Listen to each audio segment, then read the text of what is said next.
गांधारी ने 100 पुत्रों का जन्म कैसे दिया। दोस्तों, आपको जानकर हैरानी होगी कि आखिर गांधारी ने एक साथ 100 पुत्रों को कैसे जन्म दिया था। इससे जुड़ी सच्चाई कम ही लोगों को पता होगी, लेकिन आज आपको इस रहस्य के पीछे की सच्चाई पता चल जाएगी।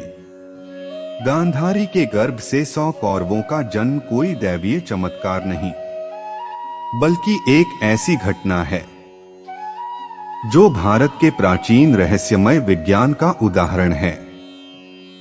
दोस्तों, गांधारी गंधार राज्य के राजा शुबल की सुपुत्री थी। धीरे धीरे समय बीतता गया और जब गांधारी का विवाह हस्तिनापुर के राजकुमार धृतराष्ट्र के साथ हुआ, क्योंकि धृतराष्ट्र जन्म से अंधे थे, इसीलिए गांधारी ने भी आजीवन आंखों पर पट्टी बांधने का फैसला किया और आंखें होते हुए भी नेत्रहीन बनकर रहने लगी। तब कौरवों का जन्म। शादी के कुछ वर्ष बाद गांधारी ने 100 पुत्रों और एक पुत्री को जन्म दिया और कुरुवंश के होने के कारण गांधारी और धृतराष्ट्र के पुत्रों को कौरव नाम से जाना गया।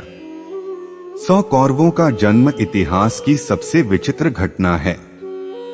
गांधारी को बचपन से ही धार्मिक कार्यों में बेहद रुचि थी। आपको बता दें कि गांधारी को भगवान शिव का भक्त माना जाता है। कहते हैं कि महर्षि वेदव्यास एक बार हस्तिनापुर आए और गांधारी ने उनकी खूब सेवा की। गांधारी की लगन और आस्था को देखकर महर्षि वेदव्यास ने गांधारी को 100 पुत्र होने का वरदान दिया। महर्षि वेदव्यास के आशीर्वाद के अनुसार गांधारी गर्भवती हुई और गर्भ धारण कर लेने के पश्चात भी 2 वर्ष व्यतीत हो गए, किंतु गांधारी के कोई भी संतान उत्पन्न नहीं हुई। इस पर क्रोध होकर गांधारी ने अपने पेट पर 2 मुक्के का प्रहार किया, जिससे उसका गर्भ गिर गया और उन्होंने वेदव्यास जी ने इस घटना को तत्काल ही जान लिया। वह उसी समय गांधारी के पास आकर बोले, गांधारी ने बहुत गलत किया। मेरा दिया हुआ वरदान कभी खाली नहीं जाता है। अब तुम शीघ्र ही 100 घड़े तैयार करवाओ और उनमें ही भरवा दो। तभी गांधारी ने एक पुत्री की भी इच्छा जताई। वेदव्यास ने गांधारी के गर्भ से निकले मांस पिंड पर अभिमंत्रित जल छिड़का, जिससे उस पिंड के 101 टुकड़े हो गए।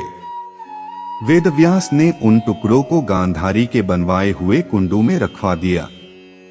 उसके बाद उन पिंड को 2 वर्ष पश्चात खोलने का आदेश देकर वेदव्यास अपने आश्रम चले गए।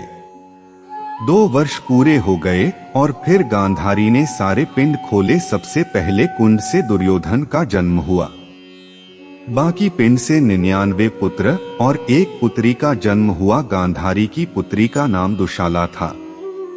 ऐसा कहा जाता है कि जन्म लेने के बाद ही दुर्योधन गधे की तरह देखने लगा, जिसे देखकर पंडितों और ज्योतिषियों ने कहा कि यह बच्चा कुल का नाश कर देगा, और जो निराष्ट्र से दुर्योधन का त्याग करने के लिए कहा। लेकिन पुत्र मोह से विवश धृतराष्ट्र ऐसा नहीं कर सके और फिर कौरवों का सर्वनाश कर दिया। सो दोस्तों, आज के लिए बस इतना ही। ऐसे ही ज्ञानवर्धक वीडियो पाने के लिए लाइक और फॉलो जरूर करें। जय श्री कृष्ण।